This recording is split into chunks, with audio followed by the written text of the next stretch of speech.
O sea, aquí está una persona que ha estado viviendo en pecado y de pronto se libera. Escucha acerca de Jesús y dice, esa es la manera de vivir. Empieza una nueva página en su vida, pero, como lo vamos a ver, nunca recibe una nueva vida. Han escapado de la contaminación del mundo, pero no dicen que son salvos, no dicen que están rumbo al cielo. Han escapado de la contaminación del mundo por el conocimiento de nuestro Señor y Salvador Jesucristo. En otras palabras, han escuchado el Evangelio, saben acerca del Señor Jesucristo, pero se han vuelto a enredar en las cosas del mundo. Detengámonos un instante en la palabra enredar. Literalmente significa tejer algo siguiendo un patrón. Y lo que sucede es esto. Esta gente se está enredando, se está metiendo más y más profundamente en la esclavitud al seguir a ciertos falsos maestros. Y de lo que habla aquí el apóstol Pedro está relacionado con estos falsos maestros. Ellos en realidad nunca han aprendido lo que es ser salvo, ser nacido de nuevo. Y se enredan ellos mismos. Enredan sus corazones y mentes en ciertas filosofías, ciertas medias verdades, sin conocer nunca el Evangelio de la gracia. Y cuando así lo hacen, están peor de lo que estuvieron antes de escuchar algo acerca de Jesús. Vea lo que dice el verso 21. Porque mejor les hubiera sido no haber conocido el camino de la justicia, que después de haberlo conocido, volver atrás del santo mandamiento que les fue dado. Aquí hay un principio, escúchelo. Aquellos que viven por la verdad, tienen más y más libertad. Los que no viven por la verdad, los que viven por la mentira, experimentan más y más esclavitud. El reformar sin transformar conduce a una gran degradación y finalmente a la condenación. Es mucho mejor para usted no saber el camino de la verdad que reformar su vida sin haber conocido al Señor Jesucristo. Y el ejemplo clásico es el de Judas. Jesús dijo, refiriéndose a Judas, que mejor le hubiera sido no haber nacido. Judas escuchó la verdad, Judas reformó su vida, Judas fue discípulo del Señor Jesús, Judas escapó de la contaminación del mundo por un rato. Pero su postrer estado vino a ser peor que el primero. No sin razón Jesús dijo que a Judas le hubiera sido mejor no haber nacido. Alguien podrá decirme, bueno, pastor, si yo creo lo que está predicando, si creo en la eterna seguridad, entonces yo puedo ser salvo y seguir pecando todo lo que quiera, porque ya no tengo que preocuparme. Ya tengo mi pasaporte al cielo, y como nunca puedo perder mi salvación, entonces me voy a divertir a lo grande. Mi amigo, parece que usted quiere tener lo peor de este mundo y lo mejor del otro. Escúcheme. Yo puedo pecar todo lo que quiera. ¿Sabía eso? Yo puedo pecar todo lo que quiera, pero no quiero hacerlo. No quiero pecar. Nada me haría más feliz que el saber que no pecaré nunca más. Si hubiera algún tipo de documento que diga que será imposible para mí el pecar, lo firmaría sin pensarlo dos veces. Yo no quiero pecar. Y si usted cree que la seguridad eterna es una licencia para seguir pecando, ¿sabe cuál es su problema? Usted probablemente necesita ser salvo. Necesita que lo que usted quiere hacer sea modificado. Es más, usted necesita un querer hacer completamente nuevo. Usted necesita nacer de nuevo. Esta gente a la cual Pedro está hablando estaba reformada, pero nunca había sido regenerada. Y el apóstol da dos ejemplos clásicos, en caso de que alguien piense que él está hablando de alguien que fue salvo y que perdió su salvación. Y los ejemplos que él da son absolutamente claros. El ejemplo número 1 es el del perro, y el segundo ejemplo es el de la puerca. Ahora quiero que entienda lo siguiente en forma absoluta. Dios nunca llama a ninguno de sus hijos perros o puercos. ¿Lo entiende? Ovejas sí, pero nunca perros o puercos. El ejemplo es el del perro que vomita. y vuelve a comer lo vomitado. Y si usted dice, pastor, eso es repugnante, permítame informarle que Pedro quería que fuera repugnante. Por eso utilizó esa ilustración. Es una ilustración que la dio Pedro, no yo. Creo que soy un poco más cauto como para dar una ilustración de ese tipo. Ahora, el perro pudo haberse sentido mejor después de comer su propio vómito, pero seguía siendo un perro. No había experimentado ningún cambio. Ese perro hizo lo que todos los perros hacen, volver a su propio vómito. La segunda ilustración que Pedro utiliza tiene que ver con un puerco, cerdo, cochino, marrano o como le llamen en su país. La Biblia habla de una puerca. Pedro aquí se vuelve un maestro clásico. El perro se siente mejor, el puerco luce mejor, pero ninguno de los dos ha cambiado en nada. Dios nunca llama a ninguno de sus hijos un perro o un puerco, porque ninguno de los dos ha sido esencial o eternamente cambiado. ¿Recuerda la historia del hijo pródigo? ¿Ha escuchado alguna vez la historia del perro pródigo o del puerco pródigo? No, ¿verdad? En la Biblia solo encontramos la historia del hijo pródigo. Y se la voy a repetir, pero haciendo mi propia paráfrasis. Cuando el hijo pródigo se encontró en el chiquero con los puercos, se dijo, «Estoy cansado de estar en este chiquero. No fui hecho para vivir entre puercos. Me levantaré e iré a mi padre». Y uno de los puercos le preguntó, «¿Y qué tiene tu padre?» «Oh, mi padre tiene una casa hermosa y tenemos siervos. Mi madre hace ricas comidas y yo tengo mi propio dormitorio y mi baño. Así que me levantaré e iré a casa de mi padre». Y el puerco dijo, «Eso suena muy interesante. ¿Te importa si voy contigo?» El joven le dijo que no le importaba y así el hijo pródigo y el puerco pródigo empezaron su viaje. Y el padre vio a su hijo regresando a casa y le dijo, «Bienvenido a casa, hijo. Cúbrete con este manto, usa este anillo, ponte estas sandalias y vamos a matar el becerro gordo para celebrar tu regreso». «Papá, un amigo vino conmigo. Es un puerco y quiere vivir en nuestra casa». «Hijo, no hay ningún problema, tráelo». Pero la mamá del hijo pródigo dijo, «Un momentito. Tu amigo no puede entrar en la casa así, tiene que bañarse». Y el puerco preguntó, «¿Y qué es eso?» «Pues que tienes que bañarte y sacarte toda esa suciedad».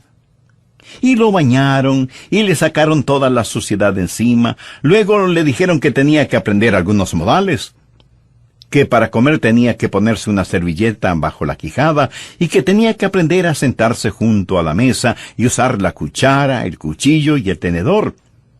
Le dijeron que no podía meter su hocico en la comida, y que si iba a vivir en la casa, ya no podría salir a revolcarse en el cieno y dormir en medio de la fetidez y las moscas. Y que cada noche antes de dormir en una suave cama tenía que bañarse. Mi amigo, ¿por cuánto tiempo cree usted que el puerco hizo todo eso? Por muy poco tiempo. Un día el puerco dijo, «Me levantaré e iré a mi padre». «Regresaré a mi chiquero, no me gusta esto». Por supuesto que no le gustaba. No pertenecía a esa casa. Pertenecía en el chiquero. El Hijo de Dios no pertenece en un chiquero, pertenece en la casa de su padre. Es así de sencillo, es así de simple. El puerco lavado regresa al cieno. Pedro está hablando de reforma sin regeneración. Cualquier reforma sin regeneración hace a una persona peor de lo que era antes. Ahora veamos Mateo capítulo 24. Este es otro pasaje que la gente usa frecuentemente para tratar de probar que si somos salvos podemos perder nuestra salvación. Mateo 24, los versos del 11 al 13. «Y muchos falsos profetas se levantarán y engañarán a muchos, y por haberse multiplicado la maldad, el amor de muchos se enfriará. Mas el que perseverare hasta el fin, éste será salvo». Y alguien pondrá ese versículo frente a sus ojos y le dirá, ¿lo ve? Si quiere ser salvo, tiene que perseverar hasta el fin. Es increíble cómo muchas personas miran las cosas 180 grados fuera de foco y dicen que para ser salvo hay que perseverar hasta el fin. Pero lo que Dios está enseñando aquí es que para que usted pueda perseverar hasta el fin, tiene que ser salvo. ¿Lo comprende? ¿Quiere saber quién es salvo? Aquel que persevera. Usted no es salvo porque persevere. Usted persevera porque ya es salvo. Los que perseveran hasta el fin son los salvos. No perseveran para ser salvos, perseveran porque ya son salvos. Creo que vale la pena que lo repita. Uno no persevera para ser salvo, sino que por ser salvo, persevera. Recuerdo un clásico sermón de un gran hombre de Dios que predicó durante una conferencia bíblica. Dijo, tengo buenas y malas noticias. Las buenas noticias es que Satanás no puede hacer nada contra usted, a menos que Dios se lo permita. Esa es una buena noticia, ¿verdad? La mala noticia es que Dios se lo ha permitido. Dios ha permitido que Satanás nos zarandee como trigo. Jesús le dijo a Pedro, Satanás sigue tus pasos. Quiere zarandearte como a trigo. Pero note lo que Jesús le dice en el verso 32. Pero yo he rogado por ti que tu fe no falte. Y tú, una vez vuelto, confirma a tus hermanos. Pedro, estoy orando por ti. Y por eso tu fe no decaerá. Y vas a tener que perseverar. Y es obvio que Pedro perseveró. El Pedro temeroso, el Pedro cobarde, el Pedro que juró con maldiciones que no conocía al Señor, últimamente nunca olvidó al Señor Jesús. La seguridad eterna es como un fuerte cinturón elástico que Dios pone alrededor suyo cuando se salva. Pudiera ser que usted se desvíe, pero Él sigue trayéndolo de regreso. Es el amor de Dios el que ora para que la fe de Pedro no decaiga. Pero en este mismo capítulo nos encontramos con otra persona, Judas. Veamos lo que dicen los versos 47 y 48. Mientras él aún hablaba, se presentó una turba. Y el que se llamaba Judas, uno de los 12, iba al frente de ellos, y se acercó hasta Jesús para besarle.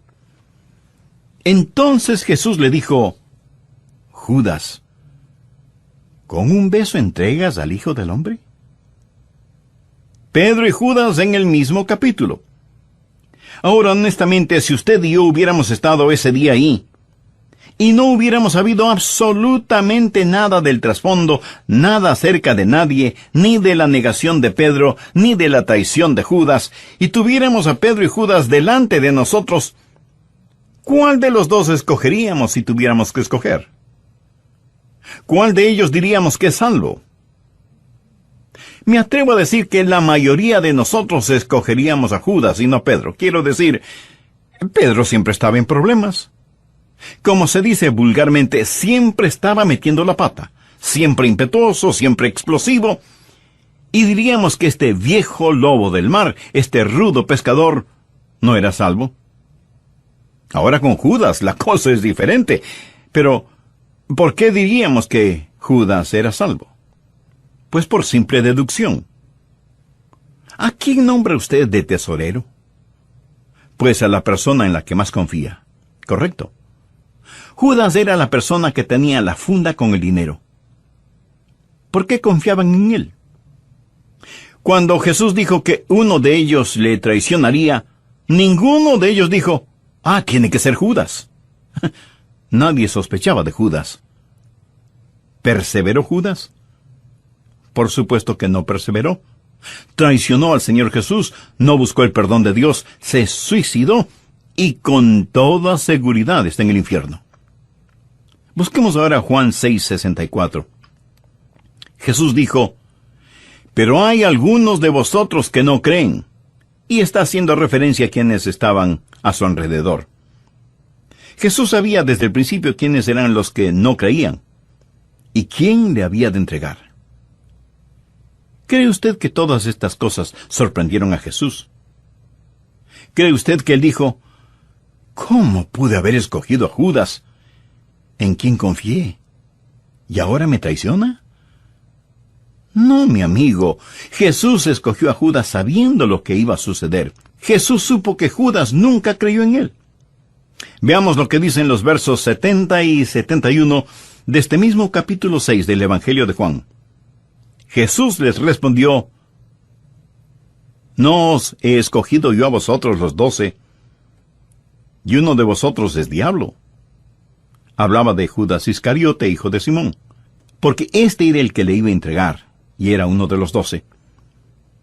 Nada estuvo fuera de su control. De hecho, Jesús dijo que había escogido a Judas para que se cumpliesen las Escrituras. Ahora, seguramente usted me preguntará, Pastor, ¿cuál es el punto de todo esto? El punto es que Pedro perseveró, y Judas no lo hizo. ¿Por qué Pedro perseveró hasta el fin y Judas no? Muy sencillo. Pedro tuvo fe. Recuerda lo que Jesús le dijo a Pedro, yo he orado por ti para que tu fe no falte. Jesús no hizo esa oración por Judas. Jesús sabía desde el principio quienes no creían en él. Judas nunca creyó, Pedro sí creyó. Y aquellos que perseveran hasta el fin son los que son salvos. Amigo, le pregunto, ¿tiene usted esa salvación? ¿Está usted persuadido de su seguridad eterna? La única forma de ser salvo y tener seguridad eterna es por medio del Señor Jesucristo, por medio de la fe. Algunas personas, interpretando varios textos bíblicos fuera de contexto, dicen que quienes son salvos pueden perder su salvación. Una cosa es parecer ser salvo, y otra muy diferente, el ser salvo de verdad. Por eso es que el apóstol Juan en el capítulo 2, verso 19 de su primera epístola dice, salieron de nosotros, pero no eran de nosotros. Porque si hubiesen sido de nosotros, habrían permanecido con nosotros. Pero salieron para que se manifestase que no todos son de nosotros. Por lo tanto, aquellos que se van, no pierden su salvación. Los que no perseveran no pierden su salvación porque nunca la tuvieron. Bien, veamos otro pasaje que la gente usa para decir que los que son salvos pueden perder su salvación. Busque el capítulo 15 de Juan, empezando en el verso 5. Yo soy la vid, vosotros los pámpanos. El que permanece en mí y yo en él, éste lleva mucho fruto, porque separados de mí, nada podéis hacer. Y algunos estarán pensando, yo puedo hacer algo. Esa es su opinión personal. Jesús dice, separados de mí, nada podéis hacer. Sin él, no importa lo que hagamos, somos como cero a la izquierda. Y Jesús sigue diciendo, el que en mí no permanece, será echado fuera como pámpano, y se secará. Y los recogen y los echan en el fuego y arden.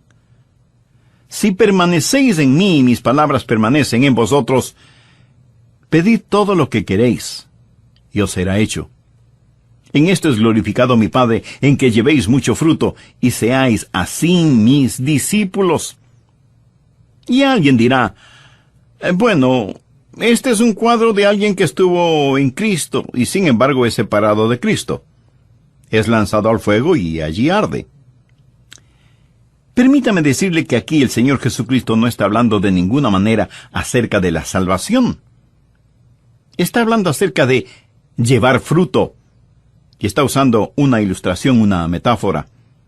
Debemos permanecer en el Señor Jesús si queremos dar mucho fruto. En un viñedo, el viñador poda las plantas, quita todo lo que no va a producir fruto. ¿Qué hace con todas las ramas que fueron podadas? No es buena madera como para tallarla. No se puede usar en la chimenea porque no hace un buen fuego.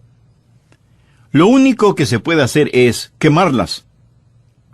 Lo que el Señor Jesús está diciendo es esto: si no permanecen en mí, son buenos para nada. ¿Qué le parece? Buenos para nada.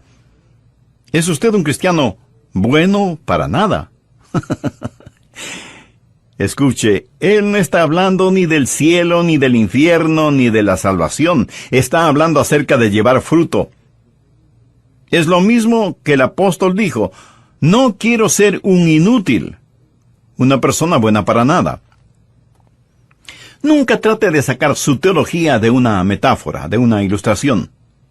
Usted aprende su teología de las epístolas, no de las ilustraciones, parábolas o metáforas. De estas usted aprende maravillosas y prácticas verdades.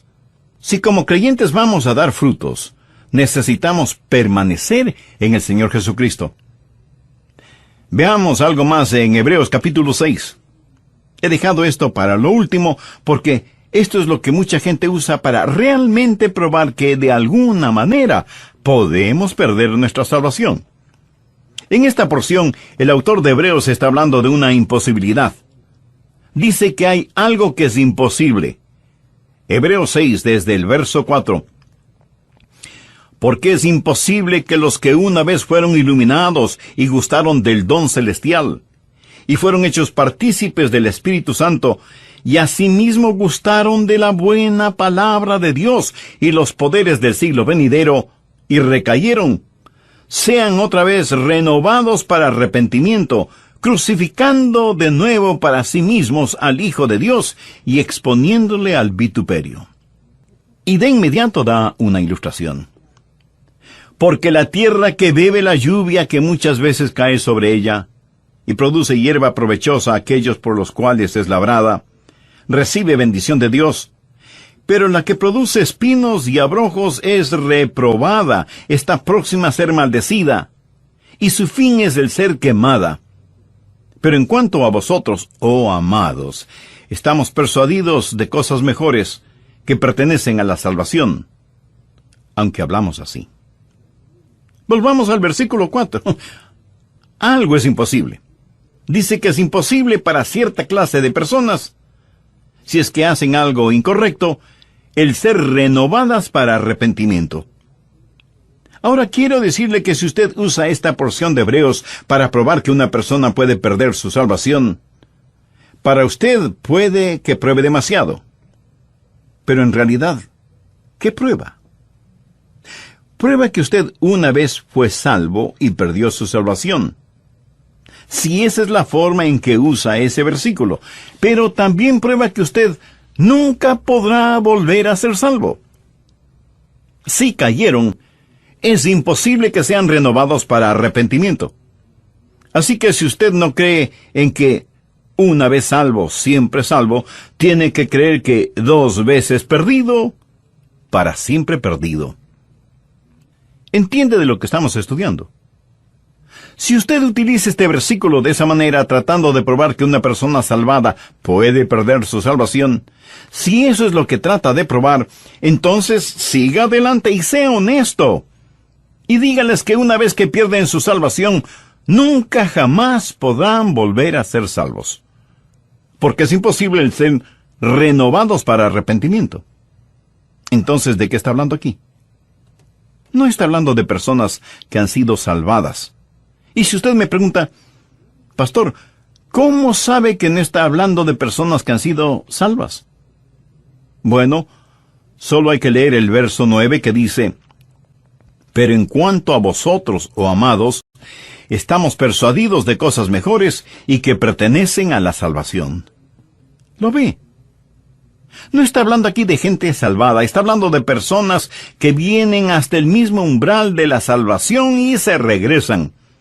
Es imposible para estas personas el tener tratos serios con Dios. Gente que conoce la verdad y rechazan la verdad con ojos completamente abiertos. Es imposible traerlas a arrepentimiento. Han cometido el pecado imperdonable. Mírelas. Una vez fueron iluminadas con la palabra de Dios. Mucha gente ha escuchado nuestros programas radiales y han sido iluminadas.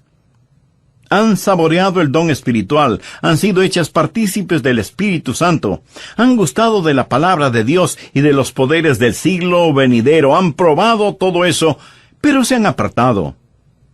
No estamos hablando de una persona que peca por ignorancia, ni de una persona que peca porque no tiene entendimiento. Hablamos de una persona que con todo entendimiento y sabiendo muy bien lo que hace, dice, no quiero a Jesús en mi vida. Permítame ilustrar este punto. Supongamos que usted va de compras al supermercado y ahí junto a los productos lácteos, en una mesita hay un plato con pedacitos de queso. Usted toma un pedacito de queso y lo saborea. Es un queso sabrosísimo. Así que pide 2 libras de ese queso. Termina de hacer sus compras y va a la caja a pagar. Hasta aquí ninguna novedad. Pero cuando la cajera registra el precio del queso, usted no puede creer que sea un queso tan caro. Y usted dice que no está dispuesto a pagar tanto por un simple queso. Y ella le informa que es un queso muy raro, importado, y que ella pensaba que usted lo quería. De otra forma, no lo hubiera pedido. Y usted le dice que efectivamente lo quería, pero no sabía que era tan caro. Y que no estaba dispuesto a pagar tanto, por muy raro e importado que fuera el queso. Y no lo compra. Bien, aquí está un individuo que probó ese queso raro y delicioso, lo saboreó en su boca con todas sus glándulas gustativas, sabe que nunca antes había saboreado algo tan exquisito, pero no está dispuesto a pagar lo que vale, y lo deja. Lo rechaza voluntariamente sabiendo muy bien lo que hace. Y ese es su privilegio. Nadie le obliga a comprarlo. Pero recuerde, tampoco nadie le obligó a probarlo.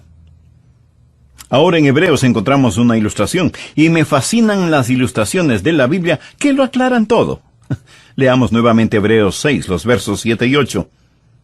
Porque la tierra que vive la lluvia que muchas veces cae sobre ella, y produce hierba provechosa a aquellos por los cuales es labrada, recibe bendición de Dios. Pero la que produce espinos y abrojos es reprobada, está próxima a ser maldecida, y su fin es el ser quemada. Bien, ahora vamos a usar nuestra imaginación santificada. Suponga un lote de terreno sembrado con una clase de semilla, y al otro lado otro lote de terreno con otra clase de semilla. Los 2 lotes están separados por una cerca. La lluvia cae sobre ambos lotes. Recuerde que Dios hace que llueva sobre justos e injustos. Y el sol también se derrama sobre ambos lotes. Y los 2 lotes de terreno reciben las caricias de la brisa, tanto como la impetuosidad de los vientos. El un terreno comienza a producir magníficos frutos, pero el otro terreno solo produce espinas y abrojos. La misma tierra, la misma lluvia, el mismo sol, los mismos vientos, pero hay una gran diferencia en lo que producen ambos terrenos. ¿Cuál es la diferencia? La semilla. En un lado, magníficos frutos. En el otro lado, cardos y espinas. Bien, de inmediato usted me preguntará, pastor, ¿y cuál es la aplicación? Escuche con atención. Los miles de oyentes de este programa, todos están escuchando ahora este mismo sermón. Lo oyen y, por así decirlo, pueden saborear la buena palabra de Dios. El Santo Espíritu de Dios trabaja en ambos lados. Y algunos de los que escuchan dirán, sí, a Jesús. Pero otros, en cambio, le dirán, no. Algunos producirán buenos frutos, otros producirán espinos y abrojos. Esto no depende ni del sol, ni de la lluvia, ni de los vientos. No depende ni siquiera del terreno. Todo depende de la semilla que está en el corazón. El libro de Hebreos fue escrito para los judíos, y habla de los judíos que estaban abandonando sus viejos caminos para caminar en el nuevo camino. Estaban saliendo de la antigua dispensación, la legislación del Antiguo Testamento, hacia un nuevo camino. Pero muchos de estos judíos y muchos de los primeros discípulos que vinieron al nuevo camino tuvieron que darle la espalda a las cosas antiguas. Y cuando así lo hicieron, fueron perseguidos y muchos de ellos fueron condenados a muerte. Y francamente, como el hombre que compró el queso, no quisieron pagar el precio. Así que le dieron la espalda al Señor Jesús. Lo habían probado, lo habían comido, lo conocían, sabían del Espíritu Santo, estuvieron en la sinagoga, habían escuchado la lectura de las Escrituras, habían escuchado el testimonio de los apóstoles, habían visto las vidas cambiadas. Todo lo habían visto. Pero el libro de Hebreos fue escrito para aquellos que tienen la tendencia de regresar a su antiguo judaísmo, a sus viejos caminos. Aquí están dos judíos. El uno es un genuino creyente, el otro no lo es, nunca ha sido salvo. Él tiene mucha influencia, pero nunca ha sido salvo. Y alguien con autoridad viene y les dice, veo que son seguidores de Jesús de Nazaret. ¿Es cierto? Y ambos hombres contestan que sí. Y les dice, quiero que sepan que si persisten en seguir a Jesús, encontrarán la muerte. ¿Lo entienden? Y el verdadero creyente responde, estoy listo a morir. Si usted lee el capítulo 11 de Hebreos, sabrá que en verdad muchos creyentes fueron asesinados. Si tengo que morir violentamente, pues moriré. Pero jamás negaré a mi Señor Jesucristo. El otro hombre contestó, mire, esto es solo religión después de todo. No hay nada que me impide el volver a mis viejos caminos, que eran bastante buenos. Voy a volver a mi antigua vida, pero no me mate. ¿Cómo saber que este hombre hablaba en serio? Había una manera de comprobarlo. Llevarían a este hombre a un chiquero, en donde matarían un puerco, y la sangre del puerco se derramaría por el suelo, y le dirían al hombre, escupe sobre esa sangre, y di que la igualas a la sangre de Jesús de Nazaret. Pisa sobre ella, y di que eso es lo que piensas de la sangre de Jesús. Solo entonces podrás volver a tus viejos caminos. Y eso fue exactamente lo que el hombre hizo, para volver a su antigua manera de vivir. Él supo lo que estaba haciendo, pero estaba más interesado en salvar su propia vida. Había saboreado, sus ojos habían sido abiertos, había sido iluminado, pero no quiso pagar el precio. ¿Sabe lo que él hizo cuando hizo lo que hizo? Cometió el pecado imperdonable, por lo tanto es condenado y en camino al infierno. Es imposible renovarlo para arrepentimiento. Hebreos 6 dice, es imposible que quienes recayeron sean otra vez renovados para arrepentimiento, crucificando de nuevo para sí mismos al Hijo de Dios y exponiéndole al vituperio. Ellos hicieron esto, a pesar del Espíritu de gracia. Quiero hacer énfasis que no se está hablando de una persona salva que haga esto. Un verdadero creyente jamás lo hará. Yo no podría hacerlo. Espero que usted no pueda hacerlo. Aquí se habla de una persona no salva, una persona que nunca ha nacido de nuevo. Leamos el versículo 9.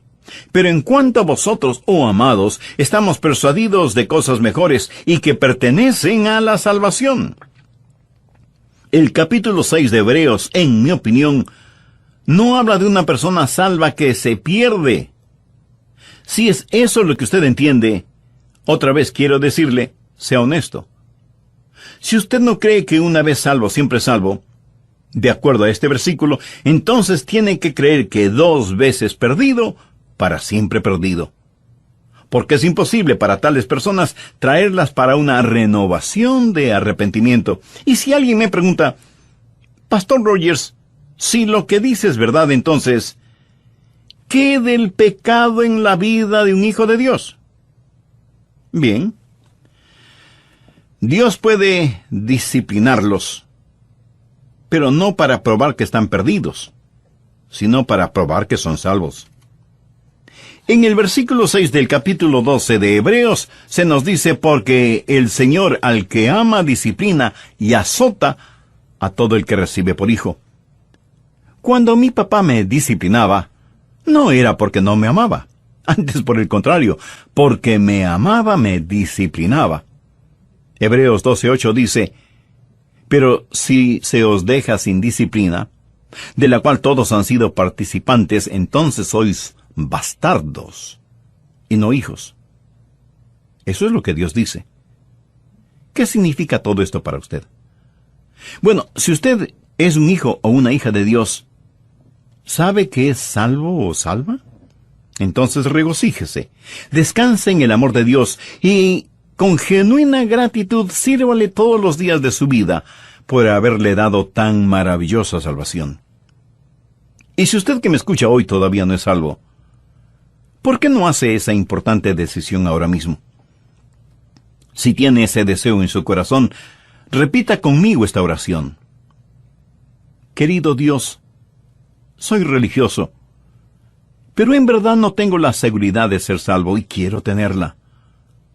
Por eso te pido que perdones mis pecados y transformes mi vida. Señor Jesús, tú eres el bendito Hijo de Dios que diste tu vida para salvarme. Fin, este será salvo. Y alguien pondrá ese versículo frente a sus ojos y le dirá: ¿lo ve? Si quiere ser salvo, tiene que perseverar hasta el fin.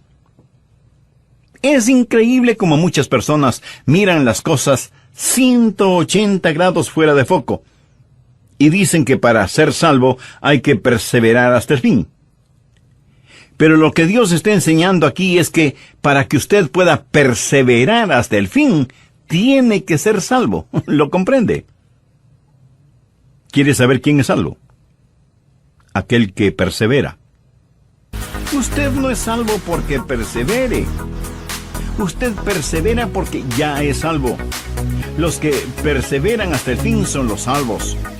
No perseveran para ser salvos, perseveran porque ya son salvos. Creo que vale la pena que lo repita. Uno no persevera para ser salvo, sino que por ser salvo, persevera. Recuerdo un clásico sermón de un gran hombre de Dios que predicó durante una conferencia bíblica. Dijo: tengo buenas y malas noticias. Las buenas noticias es que Satanás no puede hacer nada contra usted, a menos que Dios se lo permita. Esa es una buena noticia, ¿verdad? La mala noticia es que Dios se lo ha permitido. Dios ha permitido que Satanás nos zarandee como trigo. Jesús le dijo a Pedro: Satanás sigue tus pasos, quiere zarandearte como a trigo. Pero noten lo que Jesús le dice en el verso 32. Pero yo he rogado por ti que tu fe no falte, y tú, una vez vuelto, confirma a tus hermanos. Pedro, estoy orando por ti. Y por eso tu fe no decaerá, y vas a tener que perseverar. Y es obvio que Pedro perseveró. El Pedro temeroso, el Pedro cobarde, el Pedro que juró con maldiciones que no conocía al Señor, últimamente nunca olvidó al Señor Jesús. La seguridad eterna es como un fuerte cinturón elástico que Dios pone alrededor suyo cuando se salva. Pudiera ser que usted se desvíe, pero Él sigue trayéndolo de regreso. Es el amor de Dios el que ora para que la fe de Pedro no decaiga. Pero en este mismo capítulo nos encontramos con otra persona, Judas. Veamos lo que dicen los versos 47 y 48. Mientras él aún hablaba, se presentó una turba. Y el que se llamaba Judas, uno de los 12, iba al frente de ellos, y se acercó hasta Jesús para besarle. Entonces Jesús le dijo: Judas, ¿con un beso entregas al Hijo del Hombre? Pedro y Judas en el mismo capítulo. Ahora, honestamente, si usted y yo hubiéramos estado ese día ahí, y no hubiéramos sabido absolutamente nada del trasfondo, nada acerca de nadie, ni de la negación de Pedro, ni de la traición de Judas, y tuviéramos a Pedro y Judas delante de nosotros, ¿cuál de los dos escogeríamos si tuviéramos que escoger? ¿Cuál de ellos diríamos que es salvo? Me atrevo a decir que la mayoría de nosotros escogeríamos a Judas y no a Pedro. Quiero decir, Pedro siempre estaba en problemas. Como se dice vulgarmente, siempre estaba metiendo la pata, siempre impetuoso, siempre explosivo, y diríamos que este viejo lobo del mar, este rudo pescador, no era salvo. Ahora con Judas la cosa es diferente, pero ¿por qué diríamos que Judas era salvo? Pues por simple deducción. ¿A quién nombra usted de tesorero? Pues a la persona en la que más confía. Correcto. Judas era la persona que tenía la funda con el dinero. ¿Por qué confiaban en él? Cuando Jesús dijo que uno de ellos le traicionaría, ninguno de ellos dijo, tiene que ser Judas. Nadie sospechaba de Judas. ¿Perseveró Judas? Por supuesto que no perseveró. Traicionó al Señor Jesús, no buscó el perdón de Dios, se suicidó y con toda seguridad está en el infierno. Busquemos ahora Juan 6:64. Jesús dijo, pero hay algunos de vosotros que no creen, y está haciendo referencia a quienes estaban a su alrededor. Jesús sabía desde el principio quiénes eran los que no creían, y quién le había de entregar. ¿Cree usted que todas estas cosas sorprendieron a Jesús? ¿Cree usted que él dijo, ¿cómo pude haber escogido a Judas, en quien confié, y ahora me traiciona? No, mi amigo, Jesús escogió a Judas sabiendo lo que iba a suceder. Jesús supo que Judas nunca creyó en él. Veamos lo que dicen los versos 70 y 71 de este mismo capítulo 6 del Evangelio de Juan. Jesús les respondió, ¿no os he escogido yo a vosotros los 12? Y uno de vosotros es diablo. Hablaba de Judas Iscariote, hijo de Simón, porque este era el que le iba a entregar, y era uno de los 12. Nada estuvo fuera de su control. De hecho, Jesús dijo que había escogido a Judas para que se cumpliesen las Escrituras. Ahora, seguramente usted me preguntará, Pastor, ¿cuál es el punto de todo esto? El punto es que Pedro perseveró, y Judas no lo hizo. ¿Por qué Pedro perseveró hasta el fin y Judas no? Muy sencillo. Pedro tuvo fe. Recuerda lo que Jesús le dijo a Pedro, yo he orado por ti para que tu fe no falte. Jesús no hizo esa oración por Judas. Jesús sabía desde el principio quienes no creían en él. Judas nunca creyó, Pedro sí creyó. Y aquellos que perseveran hasta el fin son los que son salvos. Amigo, le pregunto, ¿tiene usted esa salvación? ¿Está usted persuadido de su seguridad eterna? La única forma de ser salvo y tener seguridad eterna es por medio del Señor Jesucristo, por medio de la fe. Algunas personas, interpretando varios textos bíblicos fuera de contexto, dicen que quienes son salvos pueden perder su salvación. Una cosa es parecer ser salvo, y otra muy diferente, el ser salvo de verdad.